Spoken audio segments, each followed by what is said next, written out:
എല്ലാവർക്കും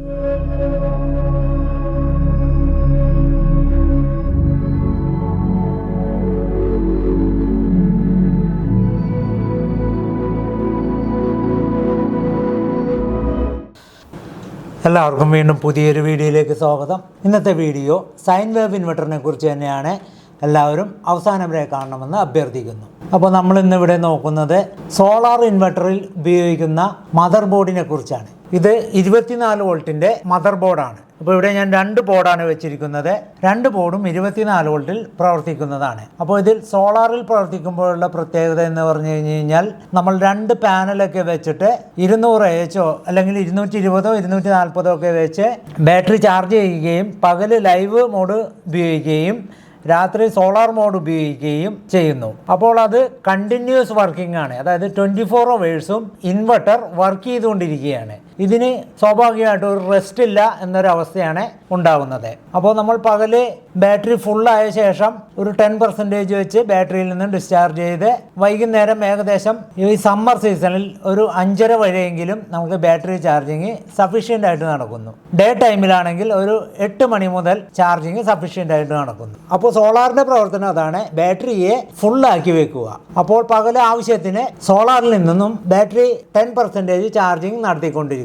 അപ്പോൾ അതാണ് നമുക്കിവിടെ ലൈവായിട്ട് കിട്ടിക്കൊണ്ടിരിക്കുന്നത്. അപ്പോൾ ആ ഒരു ലൈവ് മോഡിൽ നമ്മൾ വൈകുന്നേരം വരെ പ്രവർത്തിക്കുന്നു. അങ്ങനെ വരുമ്പോൾ ഈ ഒരു സോളാർ ഇൻവെർട്ടറിന് ശക്തമായിട്ടുള്ള ഒരു ബോർഡ് തന്നെ വേണം. സാധാരണയായി നമ്മുടെ ജനറേറ്ററുകൾ, അതായത് നമ്മൾക്ക് ഗ്രിഡിൽ നിന്നും കിട്ടുന്ന ജലവൈദ്യുതശാലകളിൽ എവറി ടൈം അതിനെ സർവീസ് നൽകുവാൻ റെഡി ആയിട്ട് ചെക്ക് ചെയ്തുകൊണ്ടേയിരിക്കുന്നു. അപ്പോൾ അത് നമ്മൾ വിചാരിക്കുന്നു നമുക്ക് വൈദ്യുതി കിട്ടുന്നു, നമ്മൾക്ക് യാതൊരുവിധ തടസ്സങ്ങളും ഇല്ല. പക്ഷേ ഇതിന്റെ പുറകിൽ ഒത്തിരി ടെക്നീഷ്യന്മാർ ഈ ജലവൈദ്യുതശാലയിൽ നിത്യേന, അതായത് മണിക്കൂറുകളോളം ഇങ്ങനെ പ്രവർത്തിച്ചുകൊണ്ടിരിക്കുന്നു. എന്ത് ഡിഫക്റ്റ് വന്നു കഴിഞ്ഞാലും ഇത് ഷിഫ്റ്റ് ചെയ്ത് അടുത്ത ജനറേറ്ററിലോട്ടും ഇങ്ങനെ മാറിക്കൊണ്ടിരിക്കുന്നു. ഏകദേശം നമ്മുടെ ഇടുക്കിയിൽ നിന്ന് വരുന്നത് 3 ജനറേറ്ററുകളാണ്.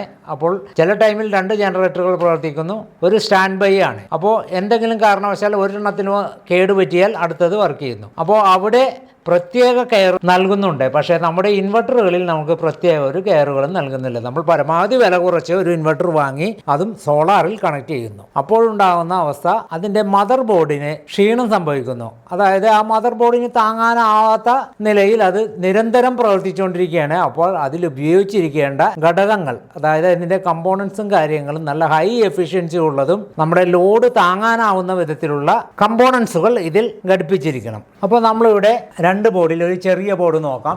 ഇതും ഒരു ഹെവി ബോർഡ് തന്നെയാണ്. കാരണം ഇതിൻ്റെ ഹീറ്റ് സിങ്ക് ഒക്കെ നിലവിൽ കിട്ടുന്നതിൽ മാക്സിമം ഉയരം കൂടിയ ഹീറ്റ് സിങ്കുമാണ്, അല്ല ഹെവിയുമാണ്. അപ്പോൾ ഈ ഒരു 24 വോൾട്ടിൽ ഇവിടെ 16 മോസ്ഫെറ്റ് ആണ് ഉപയോഗിച്ചിരിക്കുന്നത്. 4 ചാനലിൽ 4 മോസ്ഫെറ്റ് വെച്ച് 16 മോസ്ഫെറ്റ് ആണ്. അപ്പോൾ ഈ ഭാഗം ഇവിടെ 4 എണ്ണം കാണുന്നത് ഒരു ചാനൽ, ഇവിടെ 4 എണ്ണം കാണുന്നത് ഒരു ചാനൽ, അതേപോലെ ഇവിടെ 4 എണ്ണം കാണുന്നത് ഒരു ചാനൽ, അങ്ങനെ 4 ചാനലായിട്ടാണ് ഇത് പ്രവർത്തിച്ചുകൊണ്ടിരിക്കുന്നത്. അപ്പോൾ ഈ ഒരു ബോർഡ് 2 IC വെച്ച് 4 ചാനലുകളാണ് പ്രവർത്തിക്കുന്നത്.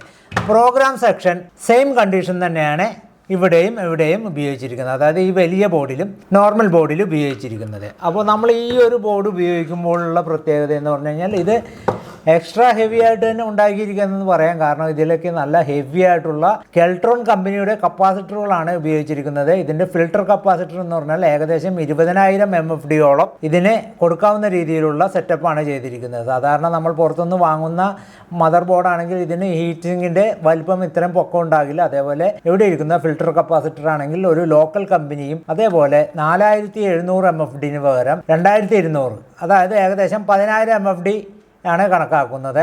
ഇത് 20,000 MFD അടുത്ത് കണക്കാക്കുന്നു. അപ്പോൾ അത്രയും കമ്പോണൻസുകൾ ഇട്ടുള്ള ഒരു ബോർഡ് കണ്ടിന്യൂസ് വർക്കിന് പറ്റിയതല്ല. ആ ഒരു ബോർഡാണെങ്കിൽ നമുക്ക് കറണ്ട് പോകുമ്പോൾ കുറച്ച് നേരം ഉപയോഗിക്കാവുന്ന തരത്തിലുള്ള ബോർഡുകളാണ് നമുക്ക് റെഡിമെയ്ഡായിട്ട് വാങ്ങാൻ കിട്ടുന്നത്. പിന്നെ ഈ ഹൈ ക്വാളിറ്റി ആയിട്ടുള്ള കമ്പോണൻസുകൾ, അതായത് നമ്മളിവിടെ ഉപയോഗിച്ചിരിക്കുന്ന കപ്പാസിറ്ററുകളാണെങ്കിലും ഡിസ്ക് കപ്പാസിറ്റർ ആണെങ്കിലും റെസിസ്റ്റർ ആണെങ്കിലും അതേപോലെ വരുന്ന എല്ലാ ഘടകങ്ങളും ഹീറ്റ് സിങ്ക്, മോസ്ഫെറ്റ്, ഇതൊക്കെ നല്ല ഹൈ ക്വാളിറ്റിയിലാണ് നമ്മളിവിടെ ചെയ്തു വെച്ചിരിക്കുന്നത്. അപ്പോൾ നമ്മൾ പുറത്തുനിന്ന് വാങ്ങുന്ന ബോർഡും ഈ ബോർഡും തമ്മിൽ നല്ല അന്തരമുണ്ടാകും. കാരണം അതിനനുസരിച്ച് കമ്പോണൻസുകൾ വില വ്യത്യാസം ഉണ്ടാകും. മറ്റേത് കച്ചവടത്തിനായിട്ട് ഉപയോഗിച്ചിരിക്കുന്നതുകൊണ്ട് അവർ ഒരു കൊമേഴ്സ്യൽ പർപ്പസിനുള്ള ബോർഡുകളാണ് വെക്കുന്നത്. ആ ബോർഡൊക്കെ നമുക്ക് ജസ്റ്റ് കറണ്ട് പോകുമ്പോൾ വർക്ക് ചെയ്യിക്കാം എന്നല്ലാണ്ട് അതൊരു കണ്ടിന്യൂസ് വർക്കിന് പറ്റിയതല്ല.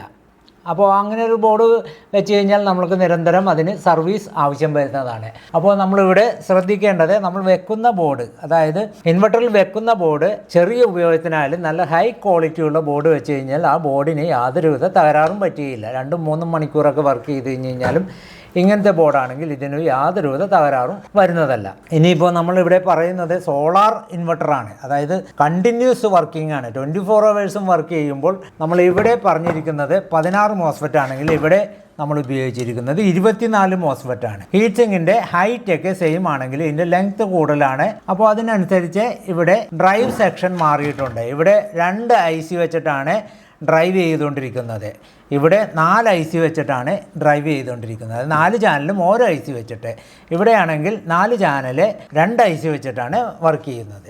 അപ്പോൾ ആ ഒരു വ്യത്യാസവും ഈ വലിയ ബോർഡും ഈ ചെറിയ ബോർഡും തമ്മിൽ ഉണ്ട്. അപ്പോൾ നമുക്ക് ഇവിടെ നോക്കിയാൽ കാണാം, ഇവിടെ 12 മോസ്ഫെറ്റ്, അതേപോലെ ഇവിടെയും 12 മോസ്ഫെറ്റ്, ടോട്ടൽ 24 മോസ്ഫെറ്റ്. പ്രോഗ്രാം സൈഡാണെങ്കിൽ ഏകദേശം ഒന്ന് തന്നെയാണ്. നമ്മൾ പിന്നെ ഇതിൽ ഇട്ടിരിക്കുന്ന റിലേ സ്വിച്ച് ആണെങ്കിൽ 40 ആംപിയറിൻ്റെ ആണ്, ഇതിലാണെങ്കിൽ 30 ആംപിയറിൻ്റെ. എന്നിരുന്നാലും നമ്മൾ കണ്ടിന്യൂസ് വർക്ക് ചെയ്യുന്നതും ഹെവി പർപ്പസിനും ആണെങ്കിൽ ഈ ഒരു ബോർഡ് റിലേ ഉപയോഗിക്കാണ്ട് എക്സ്റ്റേണൽ റിലേ ഉപയോഗിക്കുന്നതാണ് ഏറ്റവും നല്ലത്. നമ്മളുടെ എക്സ്പീരിയൻസിൽ ഈ ബോർഡുകൾ ചൂടായി കത്തിപ്പോകാനുള്ള സാധ്യതയുണ്ട് ഈ ചെറിയ റിലേക്ക് ഉപയോഗിച്ചാൽ. കാരണം വലിയ ലോഡുകളൊക്കെ ഉപയോഗിക്കുകയാണെങ്കിൽ ഈ റിലേ ചൂടാകുകയും, കാരണം ഇതിൻ്റെ ഉള്ളിലെ കോണ്ടാക്റ്റുകൾ വളരെ ചെറുതാണ്. എക്സ്റ്റേണൽ റിലേ ആണെങ്കിൽ നമ്മളുടെ ആവശ്യം അനുസരിച്ച് ലോഡ് താങ്ങാവുന്ന തരത്തിലുള്ള റിലേകൾ ഉപയോഗിക്കാവുന്നതാണ്. അപ്പോൾ നമുക്ക് ഈ ഒരു 2 ബോർഡിൻ്റെയും പ്രത്യേകതകൾ മനസ്സിലാകുമെന്ന് വിചാരിക്കുന്നു. ഇനി നമുക്ക് ഈ ഒരു ചെറിയ ബോർഡിൻ്റെ പാർഷ്യലായിട്ട് ചെയ്തിട്ടുള്ള ഒരു ബോർഡാണ്. ഈ ബോർഡിൽ ഏകദേശം എല്ലാ കമ്പോണൻസുകളും ഇട്ടിട്ടുണ്ട് എന്ന് പറഞ്ഞു കഴിഞ്ഞാൽ മോസ്ഫെറ്റും ഹീറ്റ് സിങ്കും കപ്പാസിറ്ററും ഒഴിച്ചിട്ട് അതൊക്കെ എല്ലാം ഇതിൽ ഇട്ടിട്ടുണ്ട്. ഈ സെയിം തന്നെയാണ് ഇതിൽ ഇട്ടിട്ടുള്ളത്. അപ്പോൾ ഇതിൻ്റെ ഒരു പ്രത്യേകത എന്ന് പറഞ്ഞു കഴിഞ്ഞാൽ നമ്മൾ ഇങ്ങനെ ചെയ്തു വെച്ച് കഴിഞ്ഞാൽ നമുക്ക് ആവശ്യാനുസരണം മോസ്ഫെറ്റും ഹീറ്റ് സിങ്കും ഫിൽട്ടർ കപ്പാസിറ്ററും കണക്ട് ചെയ്ത് കഴിഞ്ഞാൽ ഈ ബോർഡ് എളുപ്പം നമുക്ക് വർക്ക് ചെയ്യിക്കാവുന്നതാണ്. പിന്നെ ഇതിലൊരു പ്രത്യേകത എന്ന് പറഞ്ഞാൽ ഇതിൽ വയേർഡ് CT ആണ് ഉപയോഗിച്ചിരിക്കുന്നത്. ഈ വയേർഡ് CTയുടെ പ്രത്യേകത ട്രാൻസ്ഫോമറിൽ നിന്ന് വരുന്ന കോമൺ ന്യൂട്രൽ ഡയറക്റ്റ് നമുക്ക് ഔട്ടിലോട്ട് എടുക്കാവുന്നതാണ്. അതായത് പുറത്തോട്ട് പോകുന്നതിലോട്ട് ഡയറക്റ്റ് കൊടുക്കാവുന്നതാണ്. ആ ന്യൂട്രലിലോട്ട് ഈ വയേർഡ് CT കൊളത്തിയിട്ട് കഴിഞ്ഞ് കഴിഞ്ഞാൽ നമുക്ക് ലോഡ് സെൻസ് ചെയ്യുന്നതാണ്. അപ്പോൾ ആ വയർ നമുക്ക് ഇതിൽ സോൾഡർ ചെയ്യുകയോ ഇല്ലെങ്കിൽ ഇതിൽ ക്ലിപ്പ് ചെയ്യുകയോ ചെയ്ത് കഴിഞ്ഞാൽ ഈ ബോർഡ് താങ്ങാവുന്നതിലും അപ്പുറമായിരിക്കും. കാരണം വലിയ വയറുകൾ, അതായത് നമ്മളിപ്പോൾ ഈ ഒരു സെക്ഷനിലൊക്കെ ആണെങ്കിൽ 4² mm വയറൊക്കെ ഉപയോഗിക്കുമ്പോൾ ഈ ഒരു ക്ലിപ്പിന് അല്ലെങ്കിൽ ഈ ടാഗിന് വലിയ ലോഡ് വരികയും ഇല്ലെങ്കിൽ നമ്മളിവിടെ സോൾഡർ ചെയ്ത് ഹെവി ആയിട്ട് പിടിപ്പിച്ചാൽ തന്നെ ഇതിൻ്റെ പ്രിൻ്റ് പൊളിഞ്ഞു പോകാൻ സാധ്യതയുള്ളതുകൊണ്ട് നമുക്ക് ഇതിലോട്ട് വരേണ്ട സെൻസിങ് വയർ മാത്രം മതി. അതായത് ന്യൂട്രൽ സെൻസ് ചെയ്യാൻ വേണ്ടി മാത്രം ഒരു 0.5 അല്ലെങ്കിൽ 1² mm വയറോ ഇതിലോട്ട് കണക്ട് ചെയ്താൽ മതിയാവുന്നതാണ്. അപ്പോൾ അതാണ് നമ്മൾ ഈ വയേർഡ് CTയുടെ പ്രത്യേകത. ഇനി നമ്മൾ ഈ ഒരു ബോർഡ് ചെയ്തിരിക്കുന്ന ഈ ഒരു PCBയിലാണ് ബോർഡുകൾ കംപ്ലീറ്റ് ചെയ്തിരിക്കുന്നത്. ഇത് ഹൈ ക്ലാസ് PCB ആണ്. നല്ല ക്വാളിറ്റിയുള്ള പ്രിൻ്റാണ് ഇതിൽ ഉപയോഗിച്ചിരിക്കുന്നത്.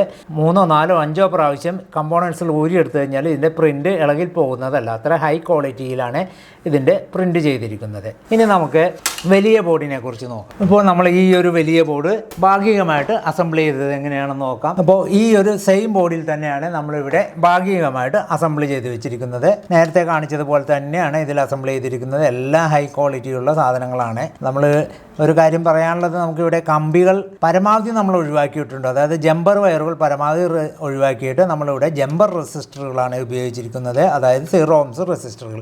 അപ്പോൾ നമുക്ക് ബോർഡ് കാണാൻ തന്നെ ഒരു ചന്തം ഉണ്ടാകും. ഇനി നമുക്ക് ഈ ഒരു ബോർഡ് ചെയ്തിരിക്കുന്ന PCB ഒന്ന് നോക്കാം.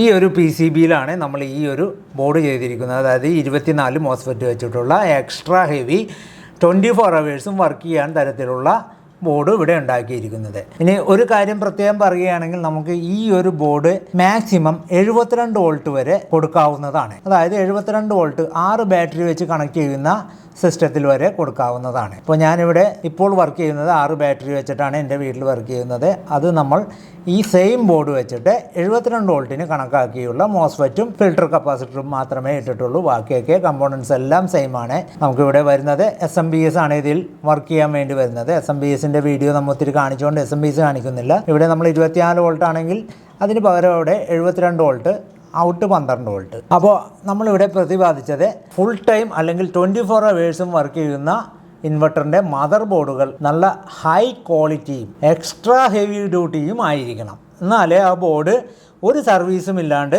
കാലങ്ങളോളം വർക്ക് ചെയ്യുകയുള്ളൂ. അപ്പോൾ ഇത്രയും നേരം ഈ വീഡിയോ കണ്ടിരുന്ന നിങ്ങൾക്ക് എല്ലാവർക്കും എൻ്റെ നന്ദി. വീണ്ടും മറ്റൊരു വ്യത്യസ്തമായിട്ടുള്ള ടെക്നിക്കൽ വീഡിയോയുമായി വരുന്നവരെ എല്ലാവർക്കും ഒരിക്കൽ കൂടി എൻ്റെ നന്ദി, നമസ്കാരം.